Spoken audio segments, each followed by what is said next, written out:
சமையல் பண்ணதோட பாத்திரம் விளக்குறது தான் பெரிய வேலையா இருக்கும். காலைல எழுந்திச்சதுமே சாப்பாடு கச்சு விட்டுட்டு, பாத்திரம் கிடந்ததெல்லாம் அள்ளி போட்டு விளக்கியாச்சு. அதுக்குள்ள சாப்பாடு ரெடி ஆயிட்டு அத வடிச்சு வச்சுட்டேன். முந்தின நாளே உருளைக்கிழங்கு பொரியல் பண்ணதுக்காண்டி வாங்கிட்டு வந்திருந்தேனா, அத அன்னைக்கே பொரியல் பண்ணிரலான்னு அத தாளிச்சு பொடுசு பொடுசா கட் பண்ணிக்கிட்டு பொரியலுக்கு ரெடி பண்ணி விட்டுட்டேன். காலையில கோழி வந்து முட்டைய தேடி வந்துருச்சு. அது வீட்டுக்குள்ள தான் வந்து முட்டை விடுமா, நான் ஒண்ணு ஒரு நாள் விட விட பார்த்துட்டே இருந்தேன். எல்லா முட்டையும் எடுத்துட்டு வந்துட்டேன். அதனால காணுமேன்னு வீட்டுக்குள்ளலாம் வந்து தேடி பார்த்தது. எல்லா முட்டையுமே எடுத்து ஃப்ரிட்ஜுக்குள்ள தான் வச்சிருந்தேன். நாட்டுக்கோழி முட்டைனாலே சீக்கிரம் கெட்டு போயிரும். எல்லா முட்டையும் நல்லா இருக்கான்னு செக் பண்ணி பார்த்துட்டு தான் வேக வச்சேன். முட்டை கெட்டு போயிருந்ததுன்னா, அத வேக வச்சு அத உடைச்சு பார்த்துட்டோம்னா, மறுபடியும் சாப்பிடவே தோணாது. அன்னைக்கு ஃபுல்லா நான்லாம் சாப்பிட கூட மாட்டேன்.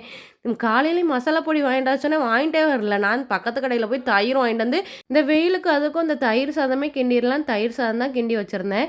எங்க அத்தா வந்து பார்த்துட்டு, "தயிர் சாதம் எதுக்கு கிண்டுன? எல்லாருக்கும் சளி இருக்குல்ல, நான்லாம் சாப்பிட மாட்டேன்னு" சாப்பிடவே இல்லையே.